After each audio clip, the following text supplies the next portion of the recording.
3:10 a.m., August 21st, 1942. The narrow sand spit at Alligator Creek, Guadalcanal. About 200 Japanese soldiers charge across the moonlit beach toward Marine positions. In the darkness, American machine gunners track the approaching enemy through their sights. 20 yard, 15 YD, 10 yard. Close enough to see faces. Close enough to hear breathing. Close enough for the Japanese to throw grenades. Every instinct screams to open fire. Every manual says, engage at maximum range. Every veteran knows you never let the enemy get this close. But tonight, the Marines hold their fire.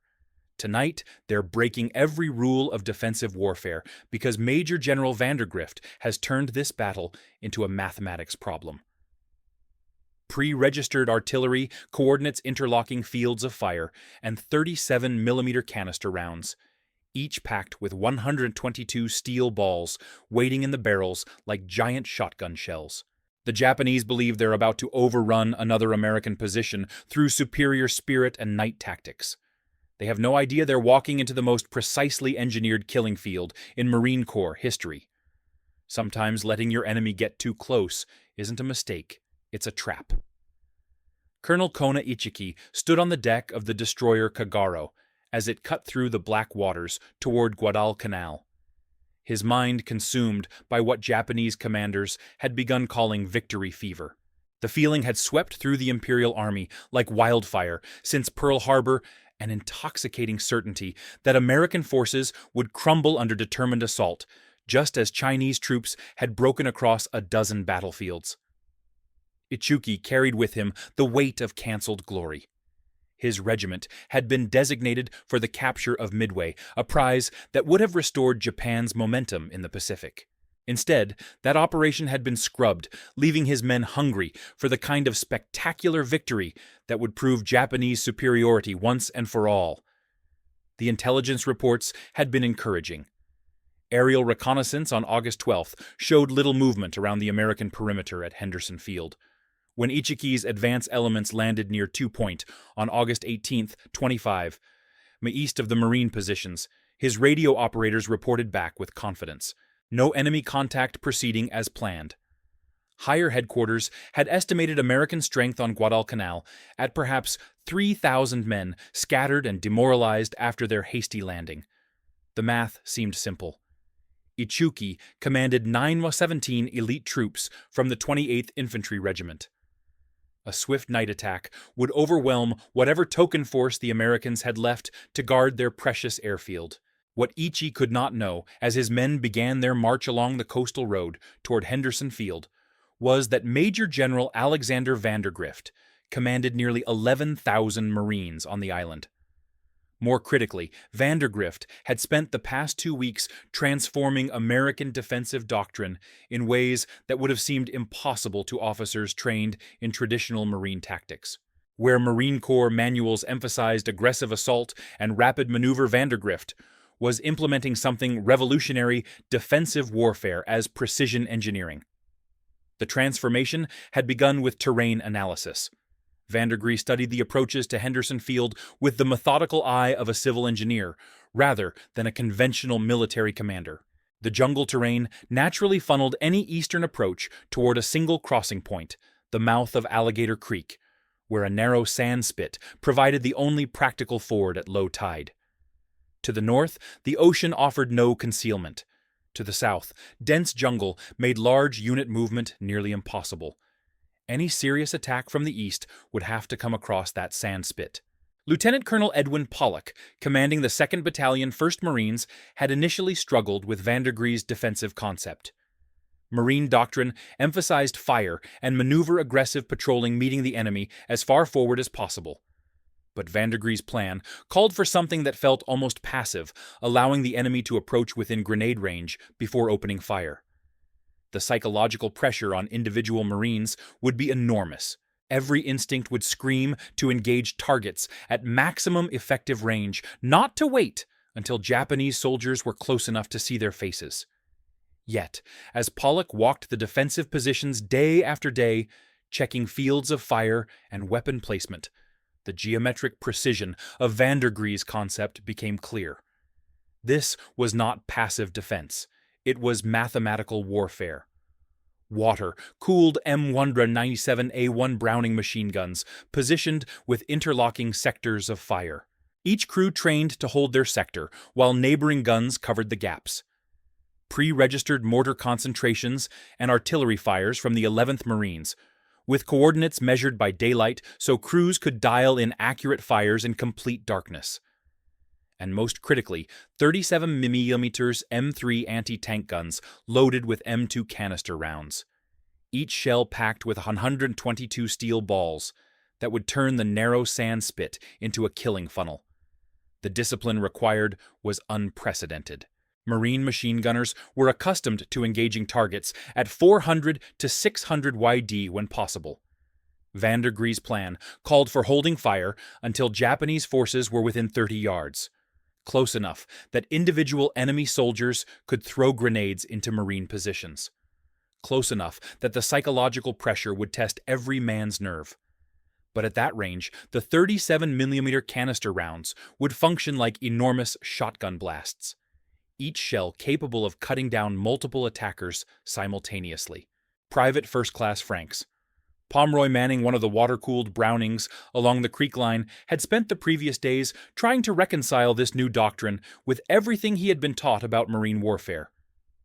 The M1917A1 could sustain cyclic rates of 450 to 600 rounds per minute. Its water jacket preventing the barrel overheating that plagued air-cooled weapons during extended firefights. But firing at such close range meant accepting that some enemy soldiers would inevitably reach Marine positions before being cut down. The plan required absolute trust in the geometric precision of overlapping fires and the stopping power of canister rounds. Company G of the 1st Marines had been positioned as the mobile reserve ready to counterattack any Japanese breakthrough before it could be consolidated. This was perhaps the most psychologically difficult role in Vandegrift's defensive scheme. While other Marines would at least have the satisfaction of firing their weapons, Company G would have to wait in reserve positions, trusting that the killing zone would function as designed, ready to launch immediate counterattacks if any Japanese forces managed to breach the line.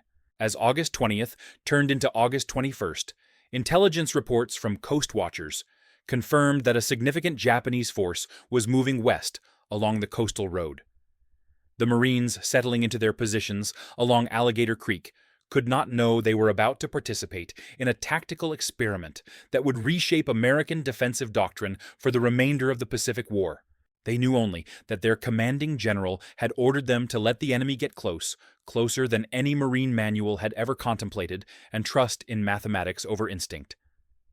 The terrain itself dictated the geometry of death. Lieutenant Colonel Pollock had spent countless hours studying the ground where Alligator Creek met the sea, understanding that successful defensive engineering began with reading the landscape like a blueprint. The creek formed a natural barrier running roughly north-south before bending eastward to empty into the ocean. On the western bank, where the Marines had positioned their main line of resistance, the ground rose slightly, providing clear observation and fields of fire across the narrow sand spit that served as the only practical crossing point at low tide. To the north, the open ocean offered no concealment for attacking forces. To the south, dense jungle growth created a nearly impenetrable barrier to large unit movement. Any serious assault from the east would be channeled into a killing funnel less than 50 yards wide. Pollock had positioned his machine guns with surgical precision. Each M1907A1 Browning sighted to cover specific sectors while overlapping with neighboring weapons to eliminate dead space. The water-cooled barrels could sustain the prolonged firing that this defensive concept demanded.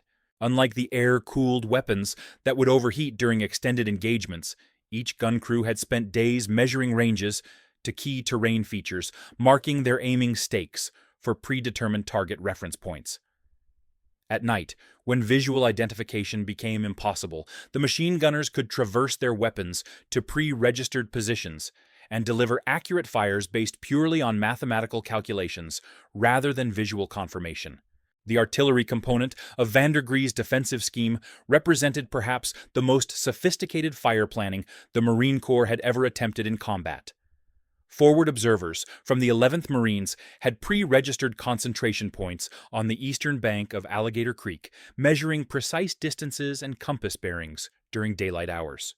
These coordinates were then plotted on firing charts, allowing artillery crews positioned miles behind the front lines to deliver accurate fires in complete darkness. The system transformed night artillery from guesswork into precision engineering. When observers called for fires on pre-registered concentrations, gun crews could simply dial in the predetermined settings and fire confident their rounds would impact exactly where needed.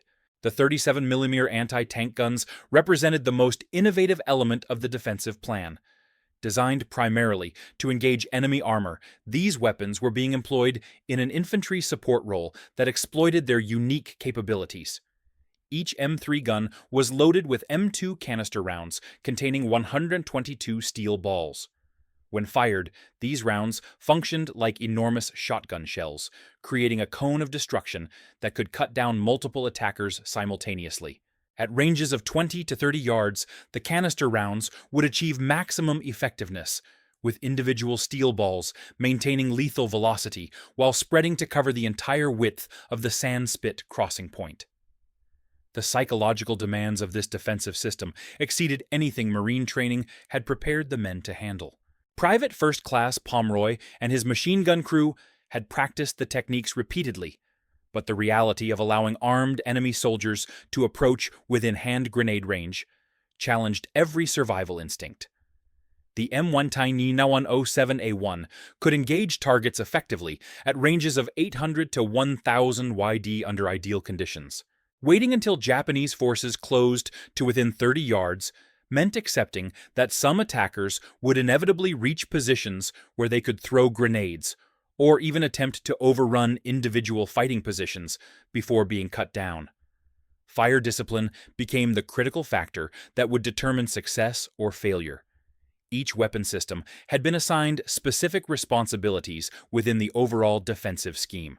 The 37mm guns would engage only when Japanese forces reached the predetermined kill zone on the sandspit.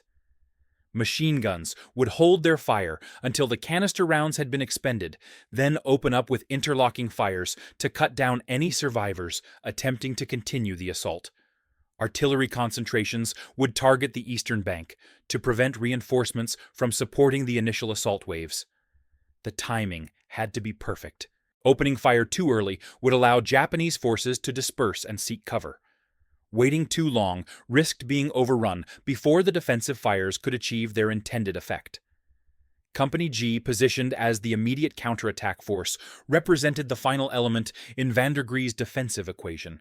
If Japanese forces managed to breach the main line despite the concentrated fires, Company G would launch immediate counterattacks to restore the position before the enemy could consolidate their gains. This required the reserve company to remain in covered positions ready to move on short notice, while trusting that the primary defensive positions would channel any breakthrough into predictable avenues where counterattacks could be most effective. The engineering aspects of the defensive plan extended beyond weapon placement, to include ammunition management and resupply procedures. Each machine gun position had been stockpiled with sufficient ammunition to sustain prolonged engagement, but crews had been instructed to fire in controlled bursts rather than continuous streams. The water-cooled barrels could handle extended firing, but ammunition conservation remained critical. Artillery crews had pre-positioned additional rounds at their gun positions with predetermined firing programs that allocated specific numbers of rounds to each pre-registered concentration. The 37mm guns carried limited canister ammunition, making target selection and timing absolutely crucial. As darkness fell on August 20th, the Marines settling into their positions along Alligator Creek understood they were about to test a defensive concept that challenged fundamental assumptions about Marine Corps tactics. The success of Vandegrift's plan depended not on individual heroics or aggressive maneuver, but on collective discipline and mathematical precision. Each Marine had to trust that his role in the larger geometric pattern would contribute to a defensive system designed to transform close-range combat into a calculated equation. The psychological pressure was enormous, but the engineering was flawless. Mathematics was about to meet warfare at 20 yards. At 3:10 a.m. on August 21st, the sound of splashing water carried across the narrow sand spit as approximately 200 Japanese soldiers began their assault across the mouth of Alligator Creek. Private First Class Pomeroy pressed his eye to the rear sight of his M19117A1 Browning, watching dark figures emerge from the jungle and began moving across the moonlit beach. The water-cooled machine gun was loaded and ready, its traverse and elevation mechanisms set to cover the predetermined sector of fire. Every instinct screamed at him to open fire immediately to cut down the advancing enemy, while they were silhouetted against the pale sand and dark water. But Pomeroy held his fire, following the discipline that Lieutenant Colonel Pollock had drilled into every Marine along the defensive line. The Japanese soldiers moved with the confidence of troops who believed they were executing a successful surprise attack. Their voices carried across the narrow stretch of water, as officers whispered orders, and enlisted men struggled to maintain formation while crossing the uneven bottom of the creek mouth. Some stumbled in the deeper channels, their equipment clattering as they regained their footing. Others moved more smoothly, clearly veterans of previous night operations in China, where similar tactics had consistently overwhelmed Chinese defensive positions. The advancing Japanese force had no idea they were walking into a precisely calibrated killing zone. Each step brought them closer to the mathematical center of the Marines' defensive scheme, where overlapping fields of fire would converge with maximum effect. 25 YD from the western bank, 20 yard, 15 yard.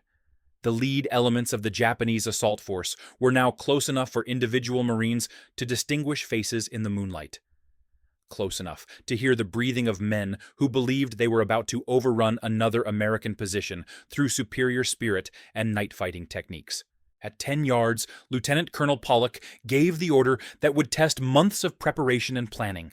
Fire.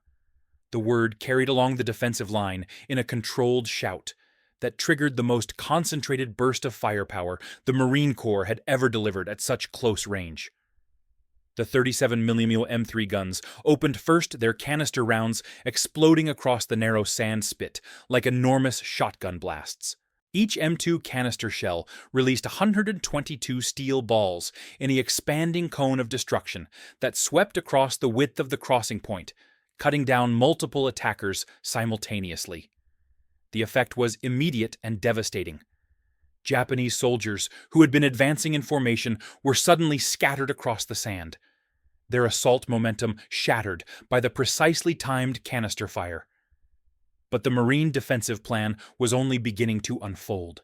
As soon as the 37mm guns had expended their initial rounds, the M197A1 machine guns opened with interlocking fires that covered every square yard of the killing zone.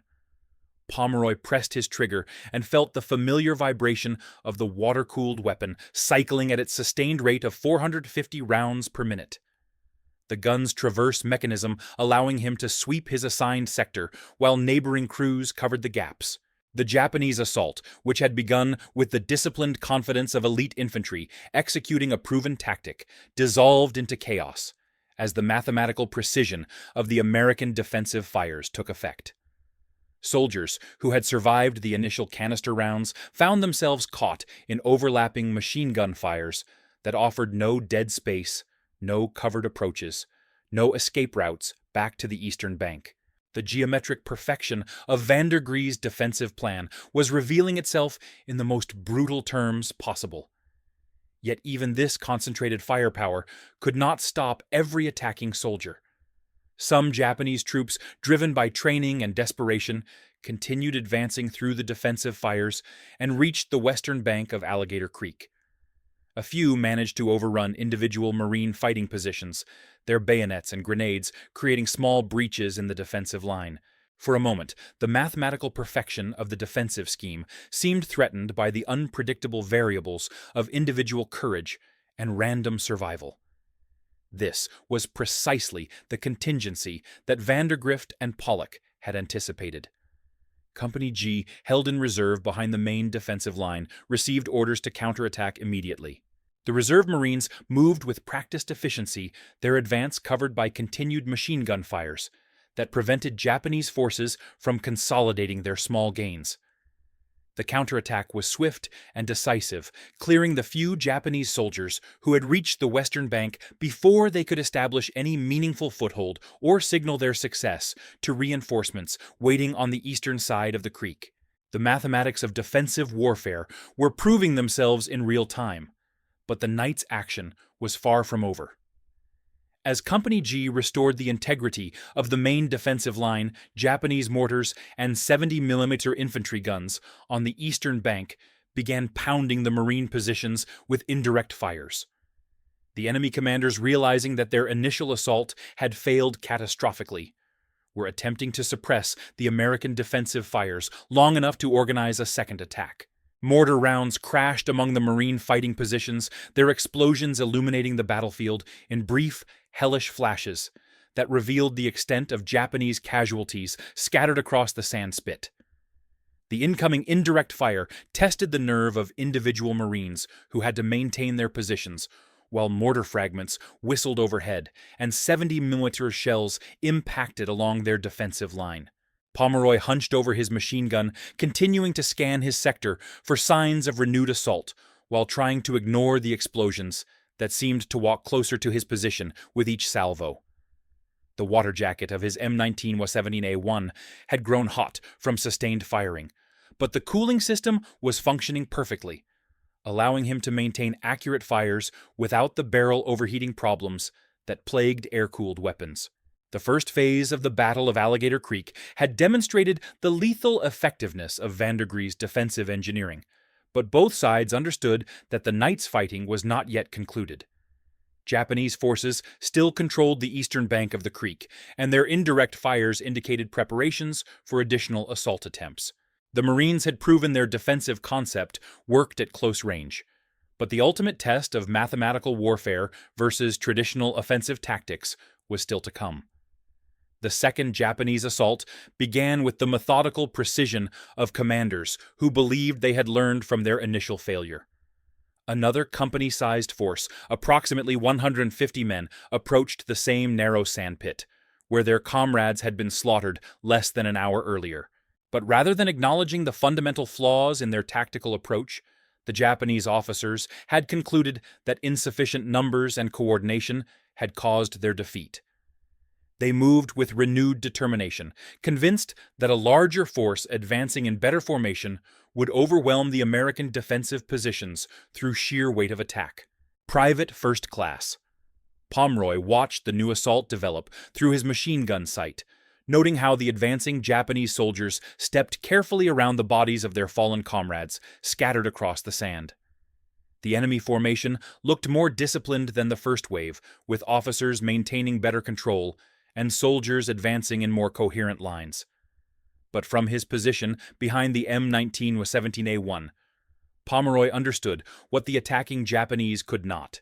They were walking into a killing zone that had been refined and perfected by the previous engagement. The 37mm gun crews had reloaded their weapons with fresh canister rounds. Artillery observers had confirmed their pre-registered concentrations remained accurate. Machine gun crews had adjusted their aiming stakes based on lessons learned from the first assault. When the second wave reached the same mathematical center point that had triggered the previous slaughter, Lieutenant Colonel Pollock again gave the order to fire. But this time, the defensive fires achieved even more devastating results. The 37mm canister rounds, precisely aimed at the densest part of the enemy formation, created interlocking cones of destruction that swept the entire width of the sandspit. The Japanese soldiers, who had advanced with such careful formation discipline, were cut down en masse by steel balls that maintained lethal velocity at the short range. Those who survived the canister fire found themselves immediately engaged by machine guns, whose crews had spent the interval between attacks refining their target acquisition and fire distribution techniques. The mathematical precision of Vandegrift's defensive concept was revealing its most brutal characteristic. Each engagement made the system more effective. The Marine gunners were learning to coordinate their fires with increasing efficiency, eliminating the small gaps in timing.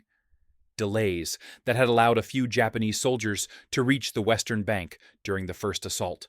The kill zone was becoming more perfectly calibrated, with each test transforming from theoretical engineering into a practiced execution of defensive warfare that left no room for individual heroics or tactical improvisation to overcome. As dawn approached, Japanese commanders made a desperate attempt to salvage their offensive by implementing a flanking maneuver that demonstrated both tactical imagination and profound misunderstanding of their situation. Instead of continuing to assault the heavily defended Sand Spit crossing, they ordered troops to move north along the beach and attempt to wait around the Marine left flank through the surf beyond the breakers. The concept showed sophisticated tactical thinking. By moving through chest to water, the attacking force would bypass the concentrated defensive fires that had proven so lethal at the creek mouth. But the Japanese flanking attempt only demonstrated how completely Vandegrift's defensive planning had anticipated every possible avenue of approach. The Marines positioned on the northern end of their defensive line had clear observation and fields of fire extending well into the surf zone. Japanese soldiers struggling through chest-deep water, their weapons held above their heads to keep them dry, presented perfect targets for machine gunners, who could engage them at ranges where the M197A1s achieved maximum accuracy. The attacking troops moved slowly through the surf, unable to take cover or return effective fire, while maintaining their balance against the ocean swells. Artillery concentrations that had been pre-registered for exactly this contingency began falling among the Japanese troops at 400 hours, and again at 5:15.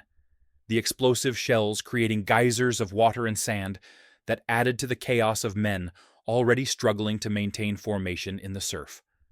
Machine gun fires from multiple positions converged on the exposed flanking force, cutting down soldiers who had no protection except the water that slowed their movement and made them easier targets.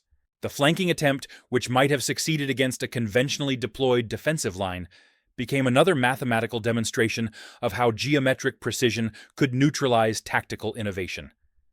As full daylight arrived, Major General Vandegrift ordered the final phase of his defensive plan to commence.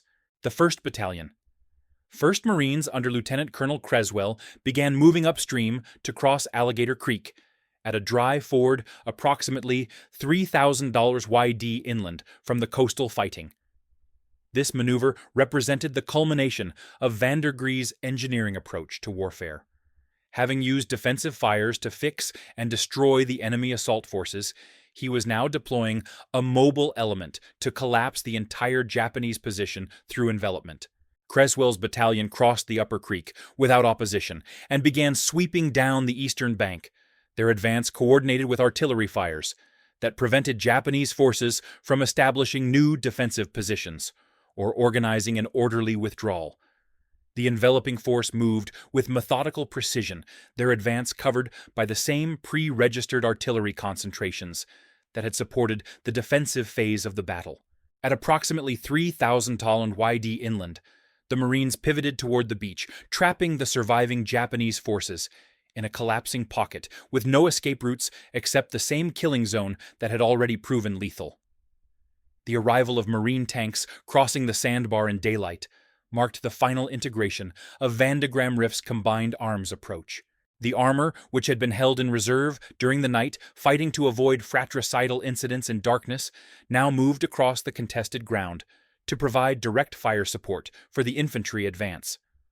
One tank was lost to Japanese mines, but the surviving armor added mobile firepower that could engage targets of opportunity and support the systematic clearing of enemy positions. At 127 hours, Marine Fighter Squadron 223, which had arrived at Henderson Field on August 20th, made their first interception and began strafing runs that sealed the remaining escape routes along the beach. The integration of air support with the ground tactical plan demonstrated how Vandegrift's defensive engineering had seamlessly transitioned into offensive operations, using the same mathematical precision that had characterized the night's defensive success. By 1700 hours, organized Japanese resistance had ceased, and the mathematical revolution in American defensive doctrine had achieved complete tactical validation. When the smoke cleared on the morning of August 22nd, the mathematical precision of Vandegrift's defensive engineering could be measured in stark numerical terms that would reshape American tactical doctrine for the remainder of the Pacific War. Between 774 and 800 Japanese soldiers lay dead across the narrow sand spit and surrounding beach areas, their bodies scattered in patterns that revealed the geometric perfection of interlocking machine gun fires and canister rounds. Only 15 members of Colonel Ichiki's assault force had been captured alive, most of them wounded men who had been unable to continue fighting. Against these losses, American casualties numbered between 34 and 44 killed in action, with approximately 75 wounded. The exchange ratio at the sand spit itself approached 20 Japanese deaths for every American killed, a mathematical vindication of defensive engineering that exceeded even Vandegrift's most optimistic projections. The fate of Colonel Ichiki himself became emblematic of the collision between traditional Japanese offensive doctrine and American defensive innovation. Multiple accounts reported that the regimental commander committed suicide after witnessing the complete destruction of his assault force, though some historical sources suggested ambiguity in the exact circumstances of his death. What remained undisputed was that an elite Japanese officer who had commanded successful operations across Asia had been unable to adapt his tactical thinking to overcome a defensive system based on mathematical principles, rather than traditional military heroics. The psychological impact of this defeat would resonate through Japanese command structures, challenging fundamental assumptions about American fighting capability and defensive resolve. Private First Class Pomeroy, examining his M19117A1 machine gun in the aftermath of the battle, found the weapon's water-cooled barrel still warm from the sustained firing that had characterized the night's engagement. The mathematical precision of the defensive fires had been validated not just in casualty statistics, but in the mechanical performance of weapon systems that had functioned exactly as their engineering specifications predicted. The water cooling system had prevented barrel overheating, despite prolonged engagement at cyclic rates that would have caused air-cooled weapons to malfunction. The pre-registered artillery concentrations had impacted within yards of their intended targets throughout the night, demonstrating that mathematical fire control could achieve accuracy that individual gunners could never match through visual observation alone. The tactical implications of the Battle of Alligator Creek extended far beyond a single night's fighting. Major General Vandegrift had proven that modern warfare rewarded systematic engineering over individual courage. That defensive positions, designed with mathematical precision, could achieve results that traditional military thinking deemed impossible. The concept of allowing enemy forces to approach within grenade range before opening fire contradicted every manual and training program in the Marine Corps. Yet, it had produced the most decisive tactical victory American forces had achieved since entering the Pacific War. 3 weeks later, the template established at Alligator Creek would face its ultimate test when approximately 3,000 Japanese troops under Major General Kiyotake Kawaguchi launched a coordinated assault against Marine positions on what would become known as Edson's Ridge. The battle, fought between September 12th and 14th, would apply Vandegrift's defensive engineering principles on a much larger scale. Prepared positions, pre-registered artillery fires, interlocking machine gun coverage, and disciplined fire control would again prove decisive against Japanese night attack tactics. Kawaguchi's assault elements would suffer between 700 and 800 killed in action, while inflicting approximately 100 American deaths, depending on which historical sources were consulted.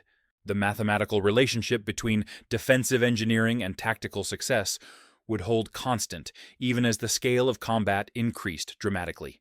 Lieutenant Colonel Edwin Pollock, walking the battlefield where his battalion had executed Vandegrift's revolutionary defensive concept, understood that they had participated in something larger than a single tactical engagement, the precision with which overlapping fields of fire had functioned, the effectiveness of pre-registered artillery concentrations.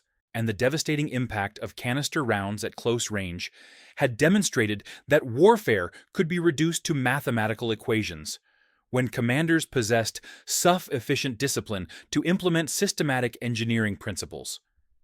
The psychological challenge of allowing armed enemy soldiers to approach within yards of defensive positions had been overcome through training and trust in geometric precision rather than individual heroics.